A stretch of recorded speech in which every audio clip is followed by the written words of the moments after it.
மனுஷ உடம்பே 60% நீரால் ஆனது தான். மூளை, நுரையீரல், இருதயம், கல்லீரல், சிறுநீரகம் இந்த மாதிரியான நம்ம உடம்போட பல பாகங்கள் செயல்படுறதுக்கு இந்த தண்ணி தான் மூலாதாரமாக இருக்குது.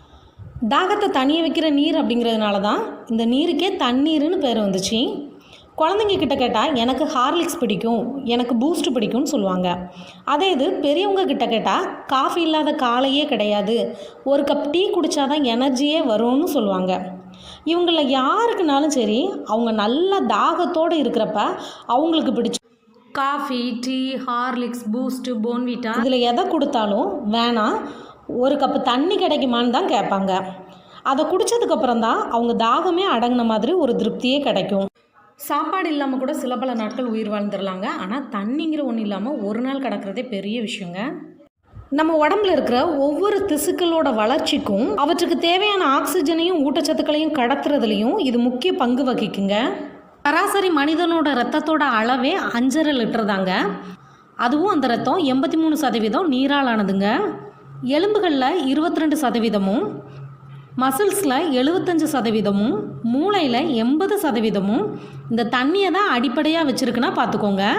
நம்ம உடம்புல தினமும் உண்டாகக்கூடிய கழிவுகளை வெளியேற்றக்கூடிய ப்ராசஸே இந்த தண்ணியை அடிப்படையாக வச்சு தாங்க நடக்குது. குடலை சுத்தம் செய்கிறது மட்டும் இல்லாமல் சிறுநீர் குழாய்களையும் சுத்தம் செஞ்சு அதில் இருக்கிற கசடு, அழுக்கு மற்றும் கிருமிகளை வெளியேற்றுறதுக்கும், சிறுநீரக கற்களோட முன்னோடியான அந்த படிகங்களை சிறுநீரகத்தில் சேர விடாமல் தடுத்து நிறுத்துறதுக்கும் சிறுநீரகத்துக்கு உதவுதுங்க. அதுவும் காலையிலே வெறும் வயிற்றில் குடிக்கிற அந்த அரைச்சொம்பு தண்ணி சிறுநீரகத்துக்கு ரொம்ப உதவுதுங்க.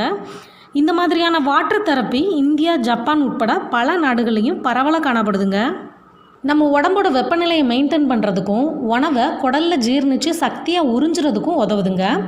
மலச்சிக்கல் பிரச்சனை வராமல் தடுக்கிறதுக்கும், வறட்சி, சுருக்கம் போன்ற பிரச்சனைகள் வராமல் சருமத்தை யங்காக பொலிவோடு வச்சுக்கிறதுக்கும் பயன்படுதுங்க. கருவுற்ற பெண்கள் கர்ப்ப காலங்களில் தாராளமாக தண்ணி குடிக்கணுங்க. அப்படி தண்ணி குடிக்கிறது குழந்தைக்கு நீர்ச்சத்து குறையாமல் மெயின்டைன் பண்ணுறதுக்கு உதவுங்க. தாய்ப்பால் கொடுக்குற பெண்களும் தண்ணியை தாராளமாக எடுத்துக்கணுங்க. அது தாய்ப்பால் சுரப்பை இன்னும் அதிகப்படுத்தும், அவங்களோட உடல் நலனையும் பாதுகாக்குங்க. இதை தாண்டி உடம்பு சரியில்லாத நேரங்கள்லையும் கோடை காலங்கள்லையும் தண்ணீரை தாராளமாக எடுத்துக்கிறது நல்லதுங்க. ஏன்னா ஃப்ரெண்ட்ஸ், தண்ணியோட மகத்துவம் என்னங்கிறத தெரிஞ்சுக்கிட்டிங்களா? உங்களுக்கு பயனுள்ளதாக இருந்திருக்கும் நான் நம்புகிறேன். இதே மாதிரி இன்னொரு நல்ல தகவல்களோட